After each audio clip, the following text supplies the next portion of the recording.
जय श्री राधा।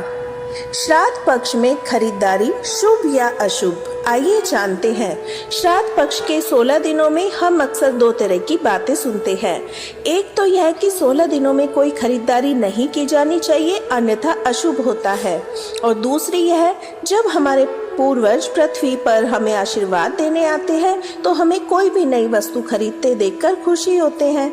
अतः इन 16 दिनों में खरीदारी अवश्य की जानी चाहिए।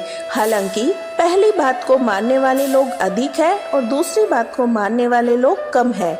शास्त्रों में माना गया है कि श्राद्ध पक्ष में मृत्यु के देवता यमराज आत्मा को कुछ दिनों के लिए यमलोक से मुक्त कर देते हैं और वो पितृपक्ष के दिनों में अपने प्रियजनों के पास पृथ्वी पर आती है। पहली मान्यता वालों का पक्ष है कि श्राद्ध पक्ष का संबंध मृत्यु से है, इस कारण यह अशुभ काल माना जाता है। जैसे अपने परिजन की मृत्यु के पश्चात हम शोक अवधि में रहते हैं, अपने अन्य शुभ काम, नियमित मंगल, व्यवसायिक कार्यों को विराम दे देते हैं, वही भाव पितृपक्ष से भी जुड़ा हुआ है। जबकि दूसरा पक्ष मानता है कि 16 की संख्या शुभता का प्रतीक होती है। दूसरी बात, पितरों का पृथ्वी पर आना अशुभ कैसे हो सकता है? वे अब क्षय शरीर हमारे बीच नहीं है, किसी और लोक के निवासी हो गए हैं, अतः वे पवित्र आत्मा है। उनका सूक्ष्म रूप से आगमन हमारे लिए कल्याणकारी है। जब हमारे पितर हमें नवीन खरीदी करते हुए देखते हैं तो वो प्रसन्न होते हैं। हमारे वंशज सुखी और संपन्न हैं। अगर हमारी समृद्धि बढ़ रही है, ऐसे में उनकी आत्मा का भला क्यों कलेश होगा? श्राद्ध पक्ष पितरों की शांति प्रसन्नता के लिए मनाया जाने वाला परंपरागत पर्व है। श्राद्ध के दिनों में खरीदारी करना एवं अन्य शुभ कार्य करना मंगलकारी और लाभदायक है, क्योंकि पितृ हमेशा गणेश आराधना और देवी पूजा के बीच में आते हैं। पितरों के आभासी उपस्थिति में यदि किसी वस्तु की खरीदारी की जाए तो उसका आशीर्वाद प्राप्त होता है। पितरों का आशीर्वाद अत्यधिक फलदायक होता है। पूर्वजों द्वारा किए गए त्याग के प्रति आदर पूर्ण कृतज्ञता निवेदित करना ही श्राद्ध कहलाता है। इन 16 दिनों में अनैतिक, आपराधिक, अमानवीय और हर गलत कार्य से बचना चाहिए, न कि शुभ और पवित्र कार्यों से। अतः इन 16 दिनों में यह भ्रम त्याग देना चाहिए कि यह दिन अशुभ है, बल्कि यह दिन सामान्य दिनों से अधिक शुभ है, क्योंकि हमारे पूर्वज हमारे साथ हैं और हमें देख रहे हैं। पितृपक्ष 2025 के दौरान पितरों की आत्मा की शांति के लिए तर्पण, पिंडदान और श्राद्ध जैसे कर्म किए जाते हैं।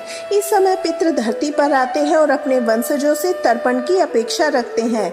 इस अवधि में पवित्र नदियों में स्नान करना, जरूरतमंदों को दान देना विशेष फलदायी माना जाता है।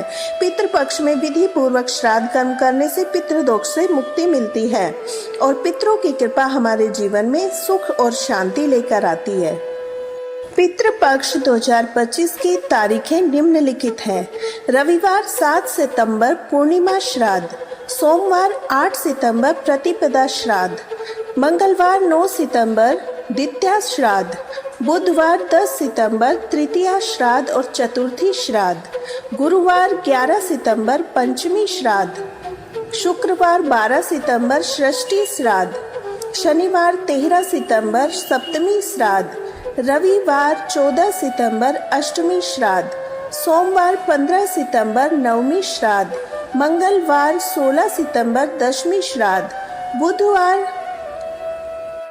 17 सितंबर एकादशी श्राद्ध, गुरुवार 18 सितंबर द्वादशी श्राद्ध, शुक्रवार 19 सितंबर त्रयोदशी श्राद्ध, शनिवार 20 सितंबर चतुर्दशी श्राद्ध, रविवार 21 सितंबर सर्व पितृ अमावस्या श्राद्ध। पितृपक्ष, जिसे श्राद्ध पक्ष भी कहा जाता है, इन 16 दिनों की अवधि है जो हिंदू धर्म में पूर्वजों को समर्पित है। यह भाद्रपद पूर्णिमा से शुरू होकर आश्विन अमावस्या तक चलता है। इस दौरान पूर्वजों की आत्मा की शांति के लिए श्राद्ध, तर्पण, पिंडदान जैसे धार्मिक कर्म किए जाते हैं। इन दिनों पितृ पृथ्वी पर अपने वंशजों से तर्पण की अपेक्षा लेकर आते हैं। जो संतान श्रद्धा भाव से उनका स्मरण और तर्पण करती है, उन्हें पितरों की कृपा प्राप्त होती है। इससे पितृदोष दूर होता है, परिवार में सुख शांति बनी रहती है। पितृ ऋण से मुक्ति पाने के लिए यह समय सबसे उपयुक्त है। इस काल में गंगा स्नान, ब्राह्मण भोज और दान करना पुण्यदायी माना जाता है। पितरों की संतुष्टि से वंश में समृद्धि, संतान सुख, कुल की उन्नति संभव होती है। इसलिए पितृपक्ष को श्रद्धा आस्था से मनाना अत्यंत आवश्यक है।